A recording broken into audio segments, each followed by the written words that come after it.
Et dans ce cas-là, il a un rachat. Ah, 20 ans. 100 ans. 100 ans. Après 100 ans, si tu fais une faute, tu es aussi un rachat. Ben oui, tant qu'on fait une faute, on est rachat. Et pourquoi, et si, disons, une personne elle est très âgée et elle n'est pas responsable de Non, non, ses c'est actes? fini, c'est fini. Une fois qu'on n'est plus responsable, on est plus responsable.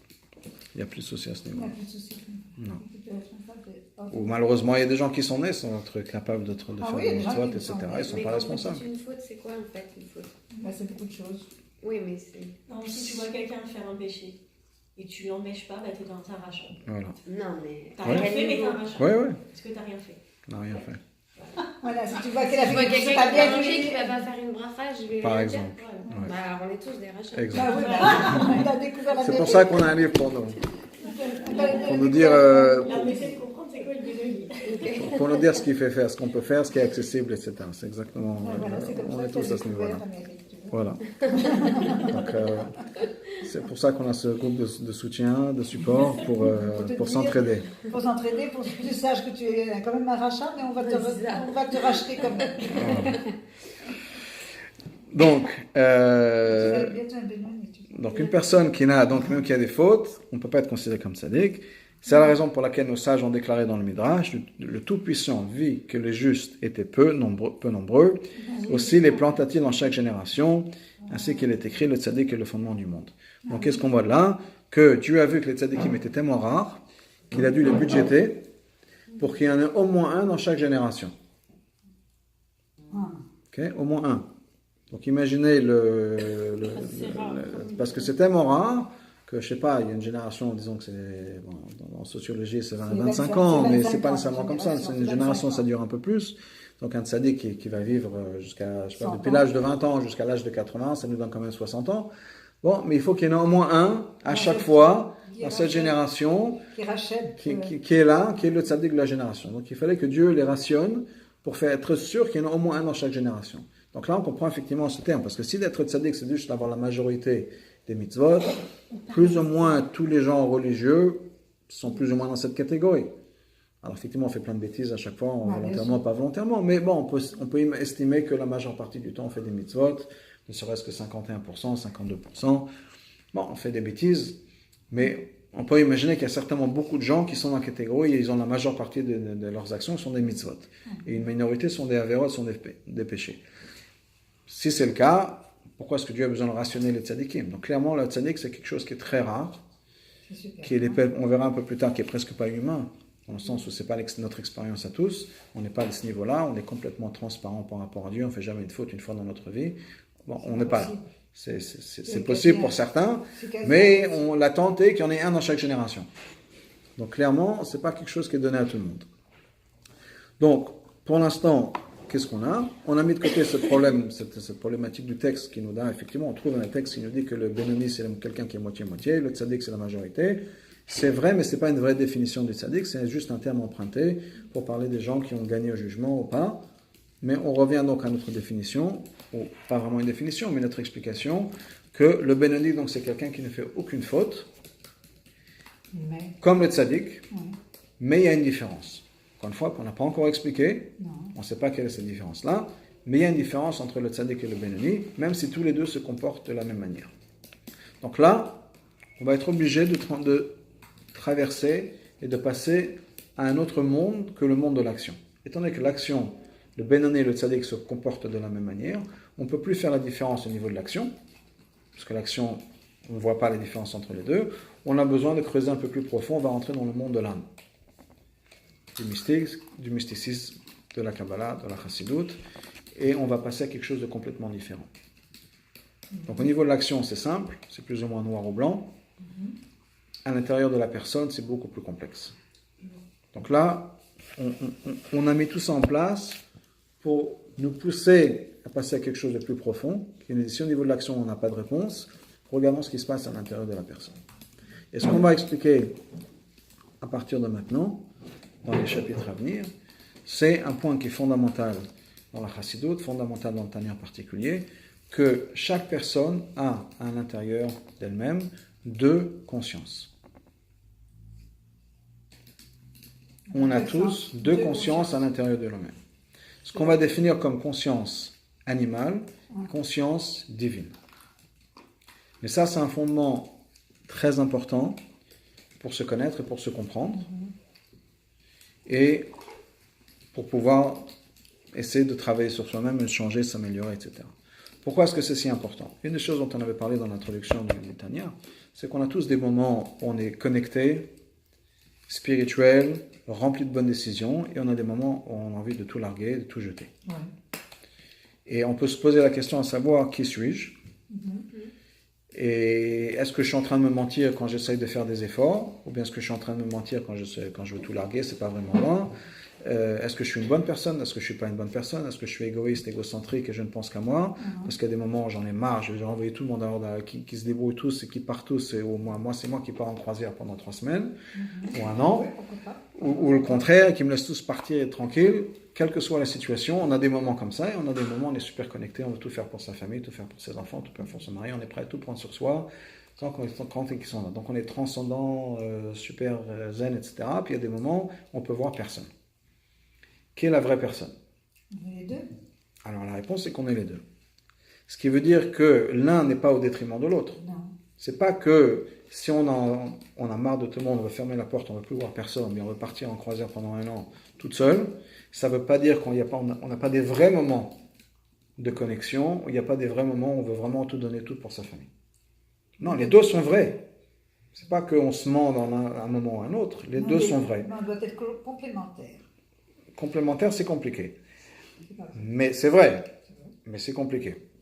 Mais pour l'instant, reconnaître qu'on a ces deux états, ces deux consciences, une conscience qui dit « chérie, fais attention à toi », et une conscience qui dit « je suis là pour vous, quoi qu'il arrive, je suis là ». Et les deux sont vrais. Donc c'est pas qu'on se ment dans un moment ou un autre, on a vraiment ces deux consciences, on le pense vraiment, on a une partie de nous-mêmes qui est absolument prête à tout donner, et on a une partie de soi-même qui veut voir personne. Et les deux sont des vraies parties de nous-mêmes, et maintenant il faut arriver à gérer ça du mieux possible. Donc, ce qu'on va expliquer, déterminer dans les chapitres à venir, c'est que la première chose qu'on a dit, c'est basé sur des livres de Kabbalah, qui est le Tzraïm, qui est écrit par Rabbi Chaim Vital, l'élève principal du Harizal, qui est que chaque personne a 2 nefashot, il appelle ça 2 nefashot, 2 âmes, mais c'est 2 consciences. Je peux vous arrêter 1 minute, mais je crois que pour bien s'occuper de l'autre, il faut être conscient de soi-même. Donc il faut faire attention. Regarde dans les avions, quand on te dit d'abord que l'avion va avoir un accident, tu dois d'abord mettre ton masque à oxygène et après mettre à l'enfant. C'est la même chose, je suppose, dans la religion. Il faut savoir exactement faire attention à soi pour pouvoir faire attention à l'autre. Oui. Mais ce qui n'est pas nécessairement instinctif, parce que l'instinct va nous dire « je suis la maman, je m'occupe des enfants ». Comment est-ce que je pourrais penser à moi avant de m'occuper de mes enfants? Donc l'instinct naturel est « je mets le masque d'abord sur mon enfant et ensuite moi ». Mais c'est quelque chose qui est juste parce que c'est un instinct. Ça ne veut pas dire que c'est la bonne chose à faire. Non, c'est ça. Absolument. Donc on a besoin effectivement de nous expliquer, ce qui est un peu, je vais me servir de ça, ce qui est un peu l'idée d'apprendre le Tanya, d'apprendre que des fois nos instincts naturels ne sont pas nécessairement les bons, et qu'on a besoin de réfléchir, et par la réflexion, on peut arriver à quelque chose qui est tout à fait logique. Oui, et c'est important que je m'occupe de moi pour pouvoir m'occuper de mes enfants, parce que si je suis devenu serpillière après 1 semaine, ou bien si je suis dans l'avion et que je mets le masque sur l'enfant numéro 1, et qu'entre-temps je perds conscience, je ne pourrais pas aider l'enfant numéro 2. Donc c'est mieux que je mette le masque sur moi. Après, même si l'enfant numéro 1 il commence à rouler des yeux, mais en tout cas il est toujours là, il toujours respire, il n'y a pas de problème. Ça va prendre encore quelques secondes. Il n'a pas besoin de fonctionner. Je peux lui mettre le masque et tout va bien se passer. Mais moi j'ai besoin de fonctionner pour aider l'enfant numéro 2. Donc bon, mais ce ne sont pas des choses qui viennent nécessairement naturelles. On a besoin de nous les dire. Une fois qu'on l'a dit, c'est logique. Mais on a besoin des fois de nous le dire et de le répéter à chaque fois qu'on prend l'avion pour nous dire qu'il y a certaines choses qu'on a besoin, qui doivent passer par la tête et pas nécessairement par le réflexe. Mais on a effectivement ces 2 consciences qui sont un côté réflexe. On va comprendre pourquoi est-ce qu'il y en a ce côté réflexe avec la fin du premier chapitre. Et ensuite, le côté divin de la personne, le côté transcendant de la personne, qui va être aussi lié au côté intellectuel de la personne. Pas nécessairement à 100%, parce qu'on peut être intellectualisé des choses qui sont en fait des réflexes, mais on trouve des explications derrière. Pour des gens qui ont des adolescents, vous savez de quoi je parle, quand ils veulent quelque chose et qu'ils trouvent les meilleurs arguments au monde pour justifier ce qu'ils veulent. Alors qu'on sait très bien que c'est pas bien pour eux, mais ils vont trouver toutes les bonnes raisons pour laquelle c'est important absolument qu'on leur donne A, B ou C, parce que sinon leur vie va être détruite, Ah, oui, pas que les adolescents. Bon, mais 6 ans, c'est plus facile à gérer.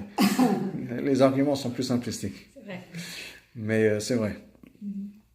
Mais donc, on a besoin de rentrer dans tout ça. Donc, l'explication de la question soulevée plus haut. Le dernier paragraphe de la page 3, de la colonne de droite. Donc, l'explication de tout le problème qu'on a jusqu'à maintenant, qui est l'histoire de Benoni, quelle est la différence entre le Benoni et le Tzadik, est à trouver la lumière de ce que Rabbi Chaim Vital écrit dans Sharak de Shah, dans l'Etzraïm, porte 50, chapitre 2. À savoir, quant aux Juifs, qu'ils soient justes ou méchants, se trouvent 2 âmes. On a décrit ça comme 2 consciences. Ainsi qu'il est écrit, les Neshamot que j'ai faites, ou Neshamot à citer, les Neshamot c'est en pluriel. La raison pour laquelle c'est un pluriel, faisant allusion à 2 âmes. La minorité du pluriel, c'est 2. Plus, il faut le prouver, mais au moins, quand il y a un pluriel, on sait qu'il y a au moins 2. Donc, on a 2 âmes. Il y a une âme qui a pour origine la klipa, et Sitra Achara.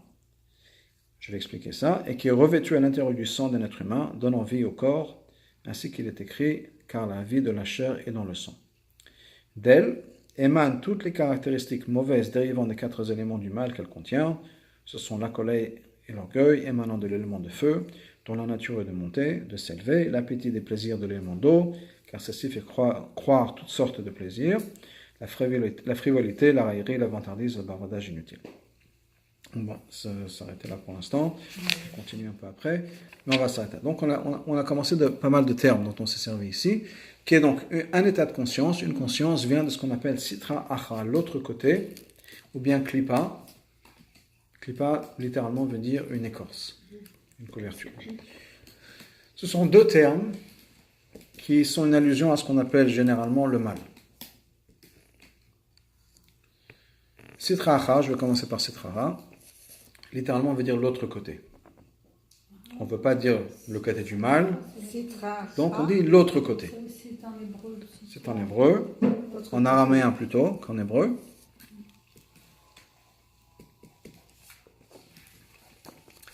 Mais c'est un point de vue intéressant parce que quand on parle de l'autre côté, bien sûr, ça dépend du point où on se place. Et si l'autre côté est une référence au mal, c'est que mon point de référence naturel et normal, c'est le côté du positif, le côté de la sainteté. Donc, pour un juif, là où on se retrouve de manière naturelle, c'est le monde, l'environnement de la Kedusha, de la sainteté, et ensuite il y a l'autre côté. Donc c'est une référence sans dire le mot, on essaie souvent de faire attention à ces mots, c'est une référence à ce qu'on appelle le mal, le négatif, qui est l'autre côté.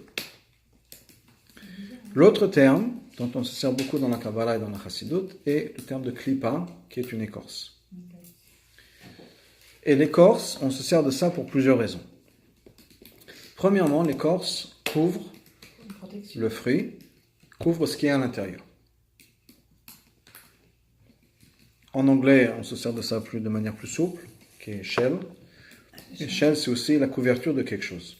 Non seulement la couverture, mais la forme de certaines choses. Il y a par exemple des programmes à l'ordinateur ou autre chose, on peut changer le shell, on peut changer la forme. Vous avez, je sais pas, des programmes, des logiciels, on peut jouer de la musique et on peut choisir à quoi ça va ressembler. Est-ce que ça va ressembler au vieil Shanifi? Est-ce que ça va ressembler à un MP3 player? On change le format, l'apparence. Le programme c'est le même, le logiciel c'est le même. C'est juste l'apparence qui est différente. On appelle ça en anglais le shell. Donc c'est l'écorce. Je pense qu'en français il doit y avoir un mot terme. Écorce ça a l'air un peu fort. Mais c'est-à-dire c'est quelque chose qui couvre ce qu'il y a à l'intérieur. Et c'est le format finalement. C'est le format qui couvre la forme, qui couvre le fond. Mais c'est une référence aussi à tout ce qui est négatif, ou tout ce qui est, pardon, pas négatif, tout ce qui couvre le divin dans notre monde. C'est-à-dire, essentiellement, le monde a été créé par Dieu. Donc le monde est la création de Dieu, non seulement le monde est la création de Dieu, le monde existe par l'énergie de Dieu. On en parlera dans longtemps dans le Tanya, mais une chose qui est expliquée dans plusieurs endroits, c'est que le monde n'existe que parce que Dieu est constamment en train de recréer le monde. C'est un peu, pour donner un exemple, c'est un peu quand on a un rêve, par exemple, on a plein de choses qui se passent dans la tête, Mais tout le monde qu'on se construit dans la tête n'existe que parce que nous l'avons créé. Oui. On peut se faire peur, on peut se faire plaisir en imaginant quelque chose, mais tout ce qui existe, avec les influences que ça peut avoir pour nous, n'existe que parce qu'on y pense. Le moment où on arrêterait d'y penser, tout a disparu. C'est la fable de la fontaine. C'est la fable de la fontaine avec la cruche de lait qui s'est cassée. Entre-temps, la jeune fille avait déjà tout un business plan de ce qu'elle va faire avec le lait. Acheter des œufs qui vont devenir des poules, acheter des animaux, etc. Construire toute une ferme avec une cruche de lait.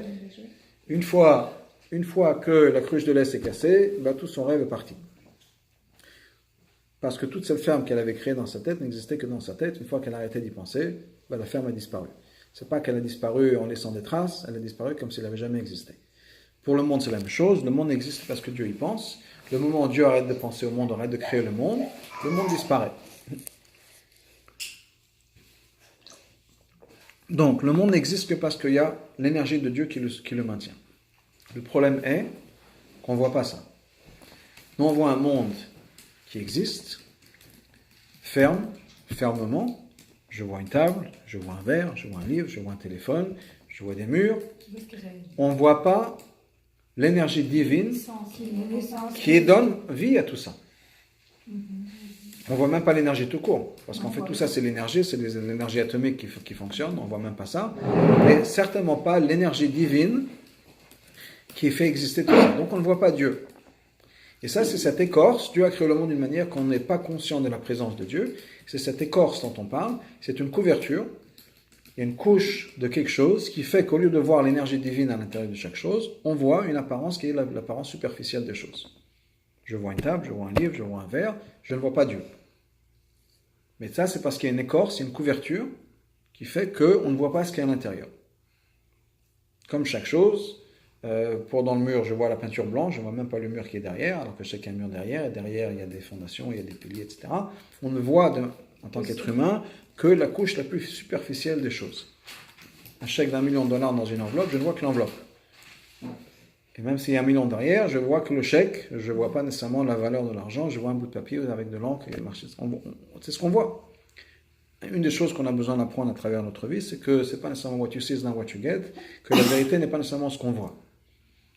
Quand on est jeune, on prend les choses vraiment à face value, à la lettre, et au fur et à mesure qu'on grandit, on comprend que les choses ne sont pas toujours exactement telles qu'elles apparaissent, que ce soit ce que les gens nous disent, etc. Mais bon, quand on est jeune, on stresse beaucoup. Si on nous dit que la maîtresse m'a dit qu'il faut être absolument là à 5h30 et qu'on arrive à 5h31, c'est la fin du monde, alors qu'après 20 ans d'emmener les enfants à l'école, on se rend compte que 5h32, c'est aussi bien. Et peut-être même un peu trop tôt. Bon, mais quand on est jeune, on stresse pour chaque chose parce que maman a dit comme ci, la maîtresse a dit comme ça, il faut que ce soit absolument exactement dans les règles. Et si une personne dit une chose, c'est sacro-saint parce que c'est comme ça, on est très littéraire. Des fois, on dit à des enfants, des fois on s'en rend compte un peu plus tard, on dit à des enfants des choses qui sont des expressions dont on se sert, qu'un enfant ne comprend pas comme expression, mais voit ça à la lettre. Et pas parce qu'il fait un froid de canard, l'enfant va sortir en disant où sont les canards. Parce que s'il fait un froid de canard, c'est qu'il y a des canards dehors. Donc, c'est comme ça que les enfants voient les choses. Les petits bébés, ils voient leur maman existe, maman sort de la pièce, ils se mettent à pleurer parce que maman disparaît, elle n'existe plus. Donc, si on ne le voit pas, c'est que ça n'existe pas, etc. Au fur et à mesure qu'on grandit, on apprend que même si on ne voit pas maman est toujours là. Mais bon, c'est des choses qu'on a besoin d'apprendre. Au niveau spirituel, c'est la même chose. Donc, le monde est fait, Dieu a créé le monde de telle manière qu'il y a ce qu'on appelle une clipa, une couche qui couvre une réalité, un écran, ou l'exemple qu'on pourrait servir, la Kabbalah se sert du niveau d'une écorce, qui couvre ce qui est la réalité profonde du monde.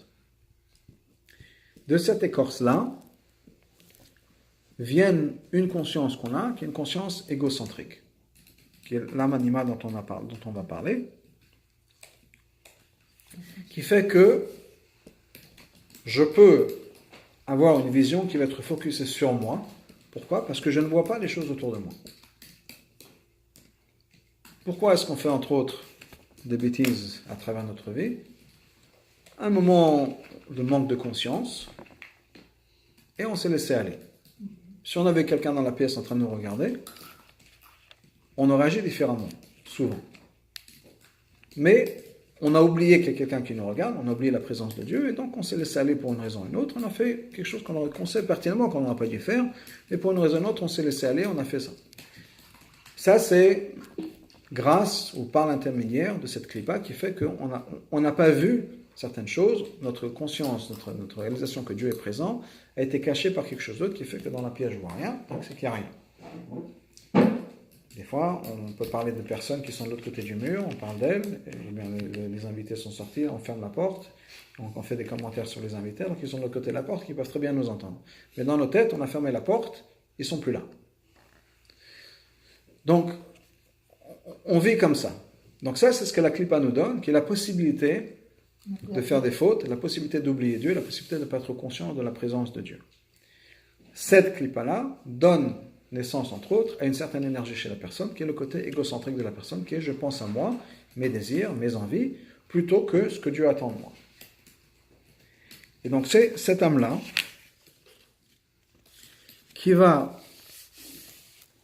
qu'on va appeler une âme animale, pas parce qu'un animal est quelque chose de mauvais, mais parce que l'animal est programmé pour faire une chose en particulier, qui est sa survie. Donc, en fonction des animaux, chaque animal a son programme. Il y a des animaux qui sont très doués à faire un nid, ou d'autres à chasser, d'autres à faire ci. Chaque animal est programmé pour faire en sorte qu'il survive et qu'il arrive à propager l'espèce.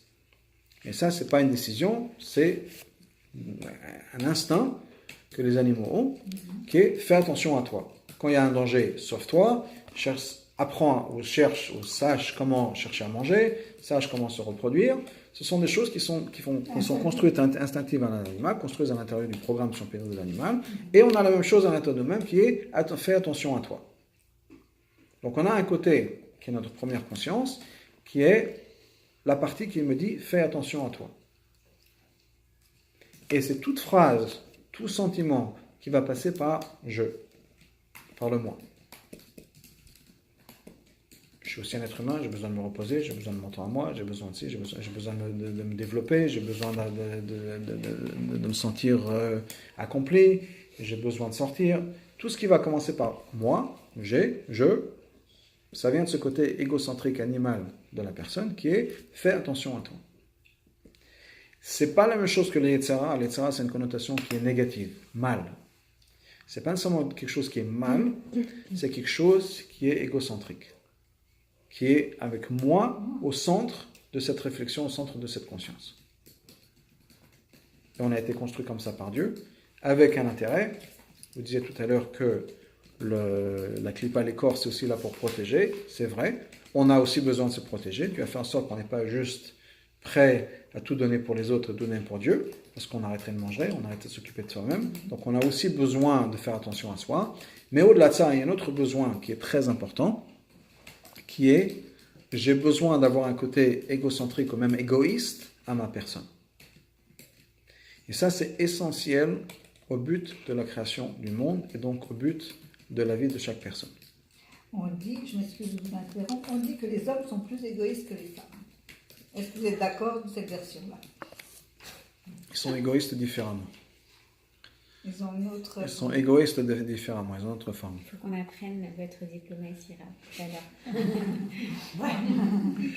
C'est presque 30 ans de mariage. On parle du feu, après on parle de l'air, fire, air and water, is that it? Oui, et la poussière aussi. So, Ok, mais rentrons dans plus avant de rentrer dans ça. Chaque personne a ses défauts. Bien sûr. Chaque personne donc, a ses défauts à sa manière. Chacun a besoin de faire un travail, mais donc on a tous ce côté égocentrique de la personne. Mais pour revenir à ce que je dis, donc, pourquoi est-ce que c'est essentiel? La semaine dernière, il y a eu la paracha d'Yitro, on a parlé des 10 commandements. Dans les 10 commandements, il y a 2 chiffres qui sont importants, 2 points importants. Le chiffre numéro 1 et le chiffre numéro 3. À part les 10. Qu'est-ce que je veux dire par chiffre numéro 1? C'est l'unité du peuple. On parle plusieurs fois, et c'est un point qui est mentionné, que par exemple, Vaïchan Sham Israël, le peuple juif a campé, c'était un singulier, alors que dans toute la Torah, à chaque fois qu'ils voyagent ou qu'ils campent, c'est un pluriel. Ils ont campé, en français on n'entend pas, mais c'est un pluriel, ILS. Ils ont campé, ils ont voyagé, etc. Mais c'est à chaque fois au pluriel. La seule fois où c'est mis au singulier, c'est quand ils arrivent devant le mont Sinaï. Le peuple juif a campé au singulier. L'unité du peuple. L'unité du peuple. De l'autre côté, plusieurs fois dans la Torah, on parle du troisième jour, le chiffre 3. Et les sages continuent avec cette idée du chiffre 3, qui est que non seulement il y a eu 3 jours de préparation avant le don de la Torah, il s'est répété plusieurs fois, dit au peuple juif de se préparer pendant 3 jours, qu'il se prépare pendant 3 jours, et le troisième jour est arrivé. On parle du chiffre 3 qui s'est répété, les sages continuent en disant que non seulement c'était 3 jours de préparation, mais le mois de Sivan est le troisième jour de la sortie, le troisième mois, après la sortie d'Égypte, c'est le troisième mois du calendrier en fonction du mois de Nissan. La Torah est une Torah qui est triple, Torah, Nevim et Ketuvim. Dans le Tanakh, il y a 3 parties. La Torah a été donnée à un peuple qui est triple, Cohen, Lévi, Israël. Donc le chiffre 3 est quelque chose que le sage vraiment montre, si on peut dire, et accentue, au-delà de l'unité. Quelle différence entre le chiffre 1 et le chiffre 3 ? Le chiffre 1, c'est l'unité, mais c'est l'unité par défaut. C'est qu'on est tout seul et qu'on se dispute avec personne. Tout va bien, c'est la paix, mais c'est pas la paix parce qu'on est une personne de paix, c'est la paix parce qu'on a personne avec qui se battre. Si on est seul. On est tout seul. Le chiffre 2 représente la division, la séparation. Donc avant, il y avait une seule unité, donc c'était l'unité par défaut, si on peut dire. Le chiffre 2, c'est maintenant, il y a 2 choses. 2 parties, une séparation qui a été créée. Le chiffre 3, c'est la capacité de dépasser cette séparation et de retrouver une unité, mais c'est une unité cette fois-ci qui va devenir encore plus profonde que l'unité du chiffre 1, qui est une unité par défaut. C'est-à-dire qu'on est capable d'être 2, mais de s'unir quand même. 3, c'est pas 1, dans le sens où 3, c'est après 2. On n'est pas retourné à 1. C'est dans les jours de la semaine, par exemple. Après 7, on revient à 1. Le premier jour de la semaine, deuxième jour, Shabbat, c'est le 7e jour, dimanche, c'est pas le 8e jour, c'est le premier jour, on commence. Chiffre 3, c'est pas qu'on ait dit, il y avait 1, 2, c'est la séparation, ok, maintenant on est réunis, on arrive à 1. Non. C'est un peu comme dans un couple. Quand on est tout seul avant d'être marié, tout va bien, on ne se disputait jamais avec qui que ce soit, certainement pas avec soi-même. Sa conscience peut-être, mais c'est bon, c'est pas très violent.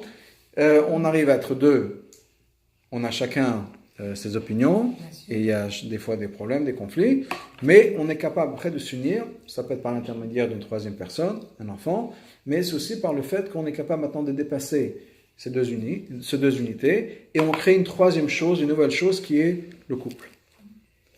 Où on n'est pas l'un ou l'autre, on est chacun sa personne, mais avec la capacité d'être unis comme une troisième entité. Donc c'est pas qu'on a oublié l'un ou l'autre, c'est pas que dans un couple, soit le mari, soit la femme, soit les deux doivent complètement se mettre de côté, s'oublier. On a chacun sa vie, chacun sa personnalité. On n'est pas un couple si l'un doit abandonner ce qu'il est pour l'autre. On ne peut pas, peut-être il y a des gens qui essayent, c'est souvent des catastrophes dans les mariages, et c'est souvent la femme, des fois le mari qui se dit non, pour mon mari ou pour ma femme je donne tout, mais à un moment donné, après 5 ans, après 10 ans, ça explose.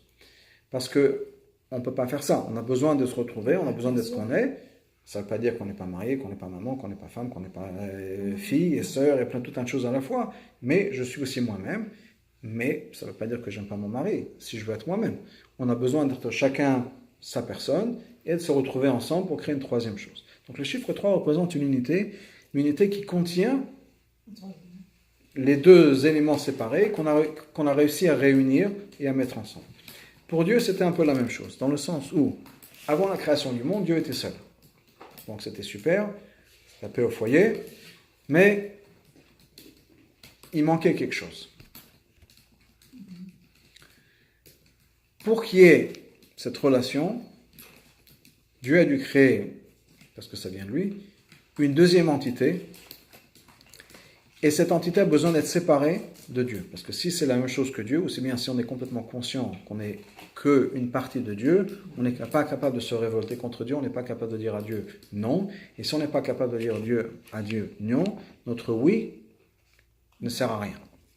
On est comme un robot, où on est programmé pour dire à chaque fois oui, oui mon Dieu. Qu'on fasse une mitzvah, ou bien qu'on dit merci à Dieu, ou qu'on bien prie à Dieu, ça rime à rien, ça fait partie du programme. Donc on a par définition besoin d'être capable de notre indépendance, d'être capable de dire à Dieu non, on ne fera pas de mitzvot, non, on ne va pas t'écouter, non, on fait ce qu'on veut, et le moment où on décide d'écouter Dieu, là, ça a de la valeur. Tant qu'on n'est pas capable de dire à Dieu non, nos oui ne servent à rien.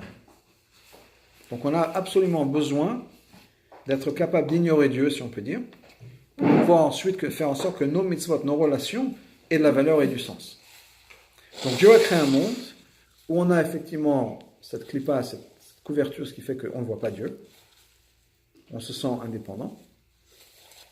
On se sent tellement indépendant qu'on n'a pas conscience de notre source. On n'a pas conscience qu'on est complètement dépendant de Dieu à 100%. On peut se dire non, le monde est venu comme ça, ou on ne doit rien à Dieu. Et c'est un effort à faire de dire oui, au bout du compte, je dois tout à Dieu. Chaque fois que je respire, c'est grâce à Dieu. Mais on n'a pas cette conscience-là. Donc Dieu nous a donné cette capacité donc d'oublier Dieu, si on peut dire. En tout cas, de ne pas avoir cette conscience, ce qui fait qu'à chaque fois qu'on fait un effort, à chaque fois qu'on fait une bénédiction sur la nourriture, c'est-à-dire, je n'ai pas oublié que Dieu est présent, même si devant moi je vois un verre d'eau, je vois des noix, je sais très bien que c'est la création de Dieu, je sais très bien que j'ai besoin de dire une bénédiction avant de les manger. Et je prends conscience que Dieu est là présent à chaque moment. Mais ça, c'est possible uniquement si c'est une conscience qui vient de moi-même. Donc, à la base, c'est pas que la noix me dit hey, attention, n'oublie pas de faire une bracha. C'est une éducation. C'est une transformation. Éducation dans le sens où on s'est transformé. Donc, c'est pas juste une éducation, on a appris les mathématiques, ou on a appris l'histoire de France, ou la géographie. C'est une tradition, c'est quelque chose qu'on a Mais c'est un faire. travail à faire de soi-même. Ah, bien sûr. Tradition ou pas. C'est-à-dire que moi, j'ai besoin de prendre conscience. Que Et tradition ou pas, on a tous besoin, c'est un peu la crise d'adolescence, ou c'est souvent la crise d'adolescence, on a besoin de dire à un moment, ça suffit là de la tradition, c'est à moi de décider est-ce que j'y crois ou est-ce que j'y crois pas. Tradition, c'est super, mais maintenant que j'ai 12, 15, 16, 18 ans, j'ai un moment de dire à papa et maman, je n'y crois pas, ou bien si j'ai besoin d'y croire parce que moi, j'y crois pas, parce que vous m'avez dit de le faire. Donc on a besoin de passer ce passage, ce moment où, même moi, même si j'ai été élevé dans ça, etc., il y a un moment où je dois décider que je le fais parce que c'est moi qui veux le faire. Donc c'est la révolte, on met tout en l'air. Entre autres, souvent, ou pas souvent, mais c'est un peu la religion des questions qu'on se pose. Donc, est-ce que je le fais parce que c'est l'éducation que j'ai reçue, ou est-ce que je le fais parce que j'y crois, mais parce que je veux y croire. Et c'est une relation que j'ai avec Dieu personnellement.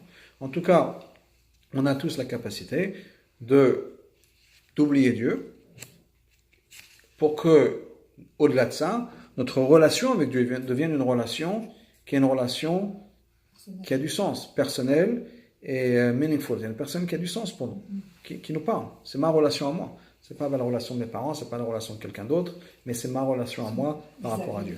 Et pour ça, il faut qu'on soit capable d'oublier Dieu. Si on est toujours conscient de la présence de Dieu, on n'a pas où se sauver. On n'a pas de choix, on n'a pas vraiment de choix. Donc ça, c'est ce que la Klippa nous amène. Donc la Klippa nous donne cette conscience, qui est encore une fois une conscience égocentrique et des fois peut-être égoïste, dans le sens où j'ai besoin de penser à moi, je ne pense pas aux autres, je ne pense pas à Dieu en particulier.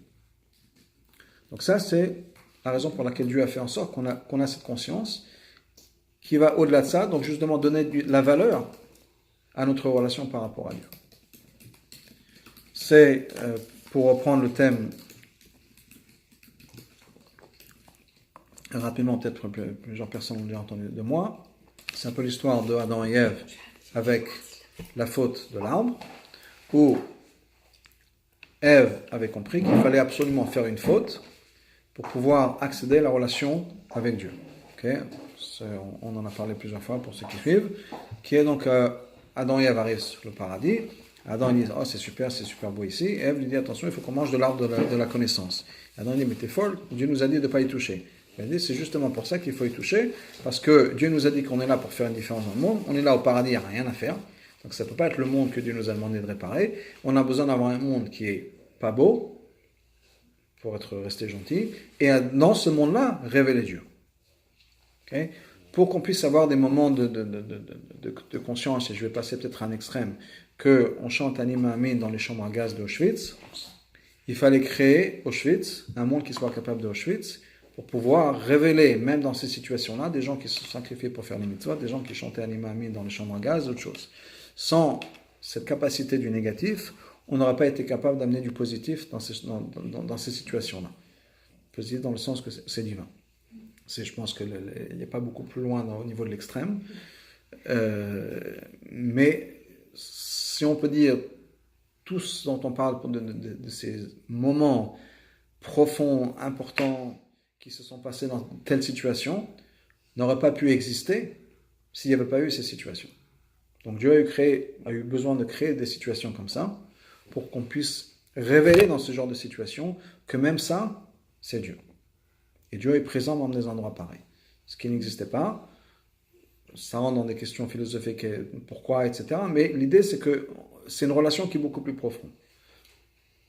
C'est entre autres une raison pour laquelle, dans un mariage, ça fait partie un peu de la comédie du mariage, on prend deux gens qui ont du mal à communiquer ensemble, un homme et une femme, et bon, vous allez vivre ensemble le reste de votre vie, débrouillez-vous. Et c'est pas facile. Non. Okay? Parce qu'à la base, ce serait beaucoup plus facile si les hommes restaient entre eux et les femmes restaient entre elles. On se comprend beaucoup mieux, les communications passent beaucoup plus facilement, et on sait plus ou moins à quoi s'attendre. Bon, Dieu a décidé que pour leur rendre les choses un peu plus intéressantes, on va prendre des gens qui ont du mal à se communiquer, et on va leur dire de vivre ensemble et de construire ensemble une vie. Et parce que des gens qui se ressemblent, ça ne sert à rien. On n'arrive pas à sortir de soi-même, on ne peut pas se dépasser si on a quelqu'un en face de moi qui me ressemble. C'est un peu la vie avant le mariage, où on a ses amis, et ces amis sont des gens qui nous ressemblent. Et s'ils ne me ressemblent plus, je passe à d'autres amis. Je pense qu'on a tous des amis d'école, et puis 20 ans plus tard, nous on est aux États-Unis, eux ils sont en France, on n'a plus vraiment rien à se dire. Et des fois on peut les voir dans la rue en disant, mais on change de trottoir parce qu'on va rentrer dans une conversation qui va être tellement bizarre.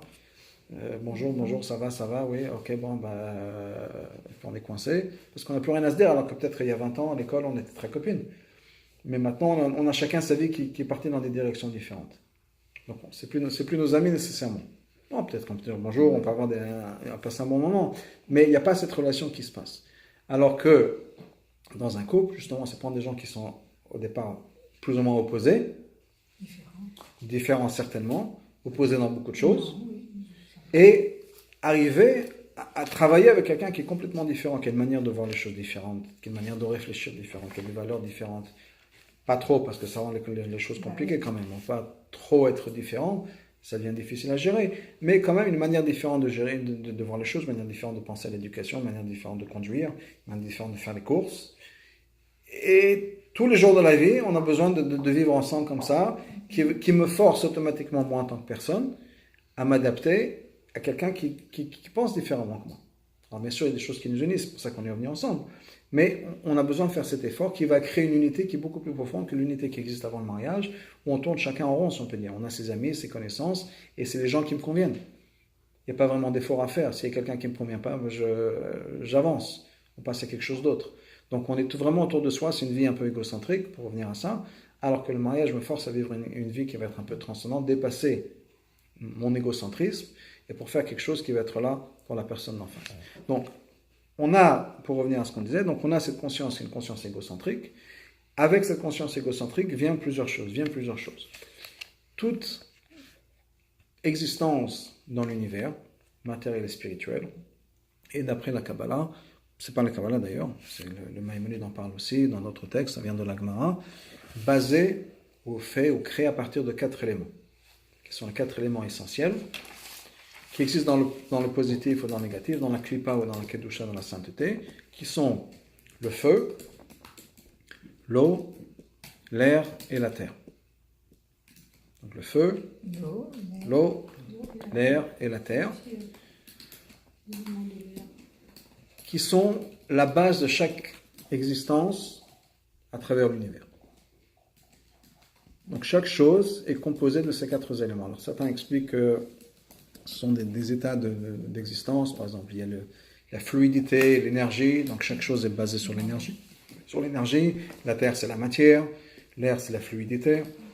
Donc ce sont des états d'existence, et chaque chose est un équilibre, et un composé de ces 4 états de manière sous une forme différente, combinaison différente.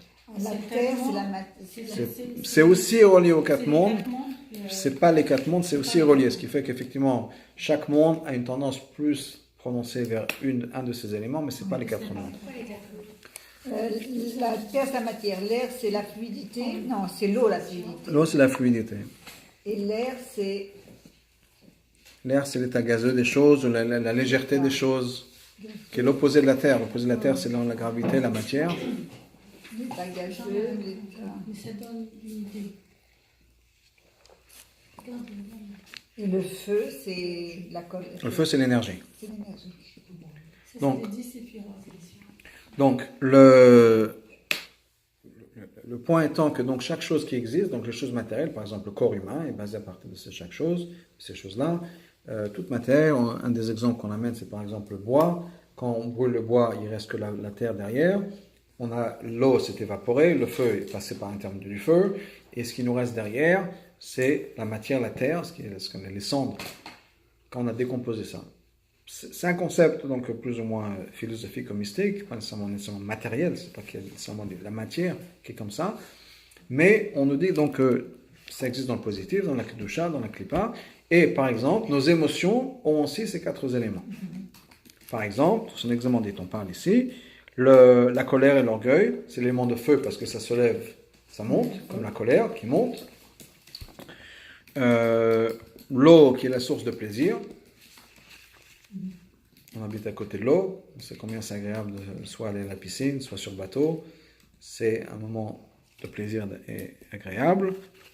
Donc qui fait croître toutes sortes de plaisirs, la frivolité, la raillerie, la vantardise, le bavardage inutile. Ensuite, il nous parle de l'air qui va nous donner naissance à tout ce qui est vide de conscience, vide de substance, l'orgueil. Il n'y a rien derrière, on se prend pour quelqu'un qu'on n'est pas, donc c'est comme de l'air, il n'y a rien. Ou bien le fait qu'au contraire on se sent lourd, la paresse qui vient de l'élément de la terre. La terre, On a du mal à bouger. La terre c'est lourd. Je pensais peut-être la terre is like realistic.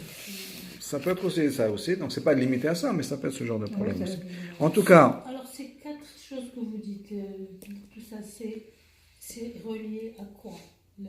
Le feu. à l'existence des choses. On dit que donc, tout existe par l'intermédiaire de ces 4 éléments, ce sont les éléments basiques, et donc tout ce qui est dans notre univers existe par ça, que ce soit la matière solide, que ce soit les émotions, que ce soit les anges, que ce soit tout ça est basé sur ces 4 éléments essentiels de l'existence, disons.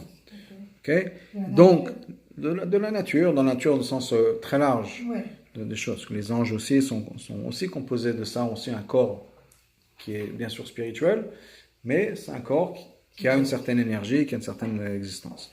Et donc, de cette âme de Klippa, donc de ce côté égocentrique de la personne, on a toutes les mauvaises qualités qui viennent, et toutes nos qualités naturelles qui existent, qui sont par exemple la générosité, la miséricorde, qui sont des choses qui sont naturelles chez un juif, mais qui viennent aussi de cette klippa, mais d'une klippa qu'on appelle la klippa noga, qui est une klippa translucide, Une écorce translucide. une écorce translucide. C'est-à-dire qu'il y a 2 sortes de klippotes. Il y a la klippa qui est l'écorce complètement négative, qui bloque absolument tout, on ne voit pas Dieu, et dans la description, c'est basé sur une description du prophète Ézéchiel, il y a aussi une klippa qu'on appelle une klippa translucide, qui laisse passer la lumière. On va découvrir ça un peu plus tard, on va rentrer plus dans les détails de cette klippa-là.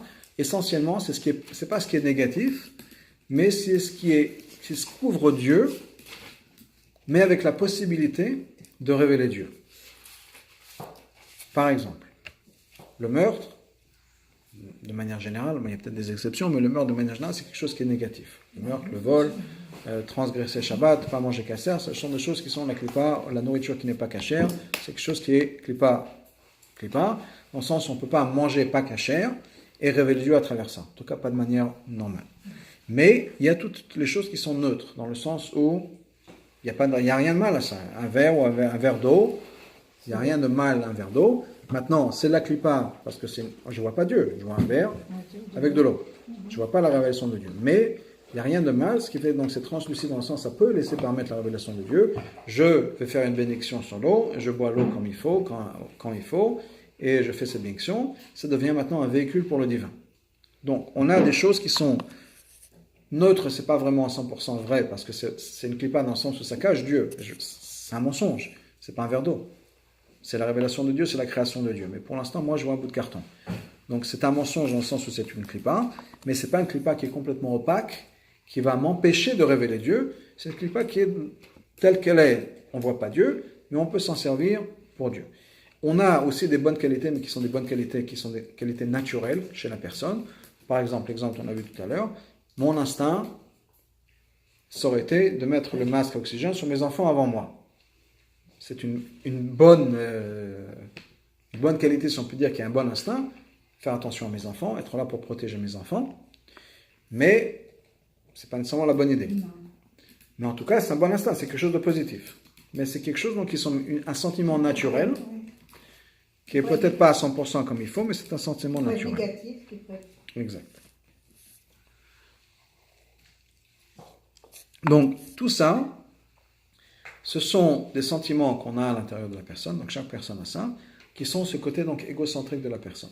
C'est-à-dire, on a tous des émotions, on a tous des envies, on a tous des désirs, on a tous des réflexions qui, au bout du compte, sont basées sur moi-même et mon développement personnel. Alors, c'est un peu l'échelle de Maslow, c'est-à-dire au niveau le plus bas, j'ai besoin de faire attention que je ne suis pas en danger. Ensuite, j'ai besoin de faire attention que j'ai de quoi manger. Ensuite, j'ai faire attention que j'ai des vêtements. Ensuite, j'ai un logement. Au-delà de ça, une fois qu'on a les choses basiques couvertes, on a besoin de se développer en tant que personne. On a besoin de s'épanouir. On a besoin d'avoir un sens à sa vie. Et un sens à sa vie, ça peut être, et c'est pour beaucoup de gens, être religieux, ça me donne un sens à ma vie. Je me sens connecté à Dieu. On a tout un tas de choses. Mais au bout du compte, c'est fait pour moi. Je veux me sentir connecté avec Dieu, je veux avoir une relation avec Dieu, je veux donner un sens à ma vie, je ne veux pas être sur terre juste pour manger des pommes de terre pendant 100 ans et après c'est fini, je veux laisser quelque chose derrière moi, avoir fait une différence. Tant que la phrase commence par le jeu, ça fait partie du monde de la klipa, de l'âme animale. Ça ne veut pas dire que c'est mal. Je dis, c'est pas l'Yetzara. Il y a une grande différence entre ce qu'on appelle Yetzara et Nefesh Habamit. Nefesh Habamit, ce n'est pas nécessairement quelque chose de mal. Mais c'est quelque chose qui est là pour moi, pour me servir. Même si ça va être les choses les plus nobles au monde. Changer l'univers, développer quelque chose, je ne sais pas, un vaccin pour transformer l'humanité, quelle que soit la situation. Prier, aller visiter des gens dans les hôpitaux, quelle que soit la situation, c'est toujours quelque chose ça peut être quelque chose de très positif et de très bien, mais parce que je me sens accomplir, je veux faire une différence au monde, parce que ça me fait mal au cœur de voir des gens qui souffrent. Tant que la phrase qui va commencer par moi, ça fait partie de ce qu'on appelle l'âme animale. Encore une fois, ça peut pas être quelque chose de mal. C'est pas l'Yetzara, mais c'est pas l'ultime de ce dont on est capable. Donc on va s'arrêter là pour aujourd'hui, juste pour cette idée-là. Donc on a expliqué que chaque personne, qu'on a une conscience qui n'est pas là, c'est pas la même chose que la conscience qui est le Yetzara où on veut faire du mal. C'est une conscience qui veut faire peut-être du bien, du positif, mais qui est basée sur le moi et mon développement personnel. Et ça, c'est donc une conscience qu'on va appeler l'âme animale, conscience animale, qui est une conscience donc égocentrique. Okay. Questions, commentaires?